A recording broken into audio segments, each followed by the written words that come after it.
서울에 바쁜 일상을 보내던 어느 날 나는 평소처럼 지하철을 타고 퇴근하던 중이었다. 2호선 지하철은 항상 붐볐고 그날도 예외는 아니었다. 저녁 7시쯤이었으니 피곤한 얼굴에 직장인들로 가득 찬 열차는 어딘지 모르게 긴장감이 맴돌았다. 그중 유독 눈에 띄는 인물이 있었다. 큰 가방을 들고 허름한 옷을 입은 중년 남성이었다. 그는 지하철의 한 구석에 서서 열심히 핸드폰으로 무언가를 보고 있었는데 그 모습이 이상하게 나의 신경을 거슬리게 했다. 무언가 어색하면서도 그가 주변 사람들과 어색하다기보다는 그 자체로 굉장히 고립된 느낌이랄까. 나는 그저 피곤한 하루를 마감하고 얼른 집으로 돌아가길 바랐다. 그래서 그 남자에게 별다른 신경을 쓰지 않으려고 노력했다. 하지만 이상하게 그의 존재감은 점점 더 크게 다가왔다. 내가 그를 쳐다본 건 몇 초 사이였는데 그 짧은 순간에 그는 갑자기 고개를 들어 나와 눈이 마주쳤다. 차가움, 무표정한 눈빛이었다. 그 순간 나는 본능적으로 시선을 돌리고 말았다. 이상한 소름 돋는 느낌이 들었다. 마치 내가 무언가 잘못된 것을 보았다는 경고처럼 말이다. 분위기를 바꾸기 위해 나는 얼른 주변을 둘러보았지만 모두들 자기 할 일에 집중하고 있을 뿐이었다. 나는 다시 그를 보고 싶지 않아 애써 고개를 돌렸다. 잠시 후 지하철이 정차했고 몇몇 사람이 내렸다. 그 남자도 같이 내렸다. 하지만 그가 플랫폼에 서서 열차를 떠나는 것을 지켜보는 것을 보자 나는 이상하게도 그가 이 열차를 굳이 타야 할 이유가 없는 사람처럼 느껴졌다. 무언가 그를 이끈 듯 싶었고 그의 목적지는 확실히 여기가 아닌 것처럼 보였다. 그 후로 몇 주가 지났지만 그날의 느낌은 쉽게 가시질 않았다. 그 남자를 잊으려 했지만 어쩐지 계속해서 생각이 났다. 어느 날은 그가 내 앞에 나타나는 꿈을 꾸기도 했고 지하철을 탈 때마다 자꾸 그의 모습이 떠오르는 것이었다. 가장 기이한 것은 내가 인터넷을 뒤져보았을 때였다. 지하철에서의 이상한 경험을 말하는 사람들이 종종 있었는데 말투나 상황이 비슷하다고 느껴졌다. 그리고 그들 중 몇몇은 그 남자가 내린 그 역에서 무언가를 느꼈다고 했다. 결국 나는 그 이상한 끌림에 이끌려 그 역으로 다시 찾아가 보기로 했다. 주말 오후 나는 그날처럼 바쁜 시간이 아닌 때에 그 역을 향해 갔다. 플랫폼은 조용하고 인적이 드물었다. 어느새 나는 그 남자가 내렸던 장소에 서 있었다. 그 순간 짜릿한 한기가 등이 흘러내렸다. 그리고 어떤 잔잔한 소리 같은 것을 들을 수 있었다. 마침 멀리서 들려오는 누군가의 중얼거림 같은 놀란 나머지 나는 그 자리를 뜨려고 했지만 다리가 움직이지 않았다. 그곳에 무언가가 묻고 있는 느낌이었다. 그때였다. 계단 밑 어딘가에서 그 남자가 나타나기라도 한 듯 그림자가 어른거렸다. 순간적으로 공포감에 휩싸이며 나는 정신없이 그 자리에서 벗어나려고 발버둥 쳤다. 그 순간 열차가 도착하며 플랫폼 전체가 흔들렸다. 그리고 그와 동시에 내 몸도 풀려 뒷걸음질 쳤다. 그 후로 나는 다시는 그 역에 가지 않았다. 가던 길도 전혀 다른 방면으로 바꾸었다. 하지만 가끔씩 꿈속에서 그 역의 플랫폼이 나타날 때가 있다. 그 남자가 서 있었던 그 자리, 무언가 설명할 수 없는 기이함이 깃든 곳. 그래서 나는 아직도 묻고 싶다. 그 남자는 대체 누구였을까? 그리고 그가 그곳에 있던 이유는 그날 나는 대체 무엇을 느꼈던 것일까? 아마도 절대 알 수 없는 공포 속 미스터리로 남아있을 것이다. 두 번째 이야기. 어느 작은 시골 마을에 A라는 학생이 살고 있었습니다. A는 고등학생으로 성적이 상위권이라 대학 진학을 목표로 열심히 공부하고 있었죠. 하지만 A에게는 큰 고민이 있었습니다. 바로 그의 집 근처에 있는 오래된 폐가 때문이었죠. 그 폐가는 몇십 년 전 화재로 인해 사람이 죽은 이후로 아무도 들어가지 않는 곳이었습니다. 동네 아이들은 그곳이 귀신이 출몰하는 장소라며 각종 소문을 만들어냈고 A의 부모님도 해가 지면 절대 그쪽으로 가면 안 된다고 단단히 이르셨습니다. 하지만 A는 이성적이고 합리적인 사고를 가진 학생이었고 귀신이라는 비현실적인 존재를 전혀 믿지 않았습니다. 그래서 A는 어느 날 친구들과의 내기에 걸려 그 폐가에 한밤중에 들어가 보게 되었습니다. 정확히는 폐가의 안쪽까지 들어가서 증거로 사진을 찍어오는 것이 내기의 조건이었죠. 그날 밤 A는 단단히 카메라를 챙겨 들고 폐가로 향했습니다. 친구들이 서로 겁을 주며 장난을 쳤지만 A는 전혀 두려운 기색이 없었습니다. 폐가에 도착한 A는 여느 때처럼 휑한 마당을 지나 건물 안으로 들어갔습니다. 바람에 문이 삐걱이는 소리와 먼지가 쌓여 어둑한 내부가 그를 맞이했습니다.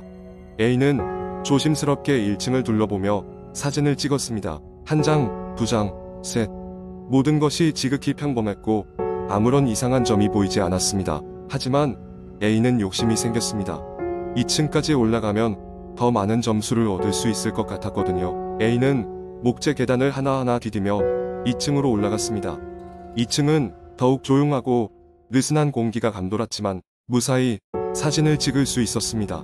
성공을 자축하며 돌아 나오려는 순간 A 등 뒤에서 갑자기 차가운 바람이 불어왔습니다. 그 바람은 등골을 서늘하게 만들 만큼 싸늘했고 평소 업이 없던 A마저도 움찔하게 만들었습니다.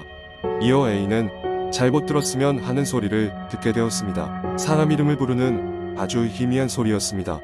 A, 그 이름이 반복적으로 들려왔고 A는 겁에 질려 계단을 뛰어내려가 집 밖으로 달려갔습니다. 뒤돌아볼 겨를도 없이 친구들이 있는 곳까지 혼비백산 달려가자 친구들은 놀라하며 무슨 일이냐고 물었습니다. A는 숨을 고르고 나서야 겨우 자신이 겪은 일을 말할 수 있었습니다.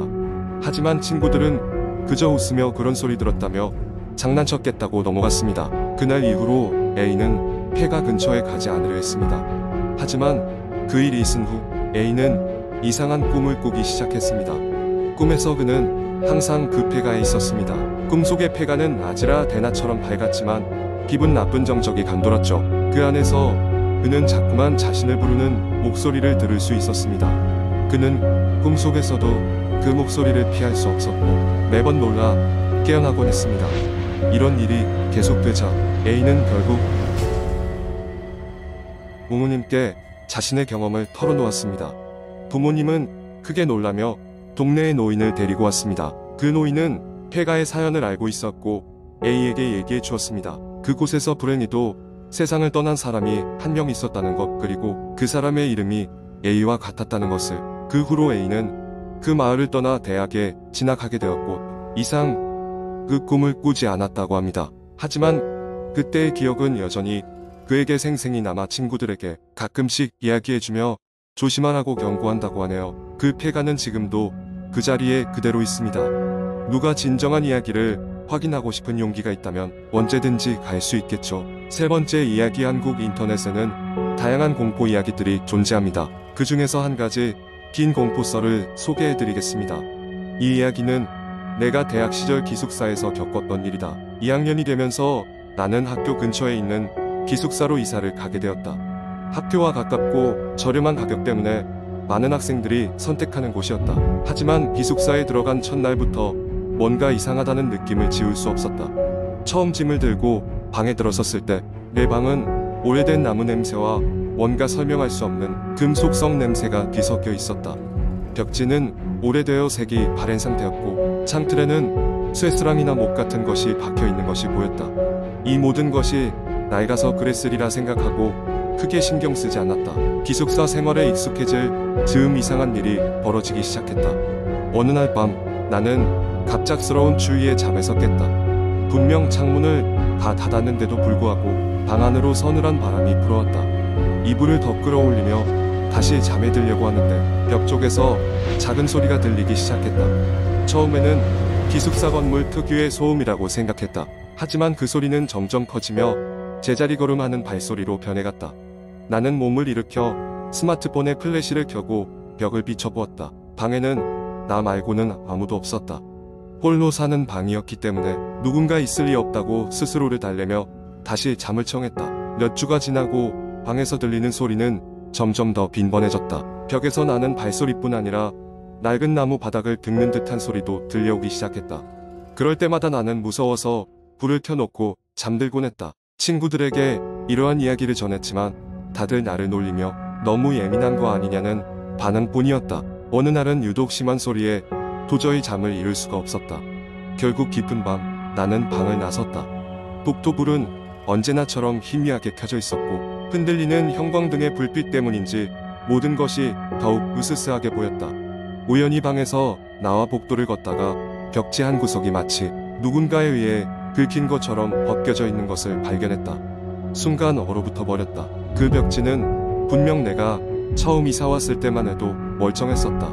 그 후로 나는 기숙사 관리인에게 이를 이야기해보려고 마음을 먹었다.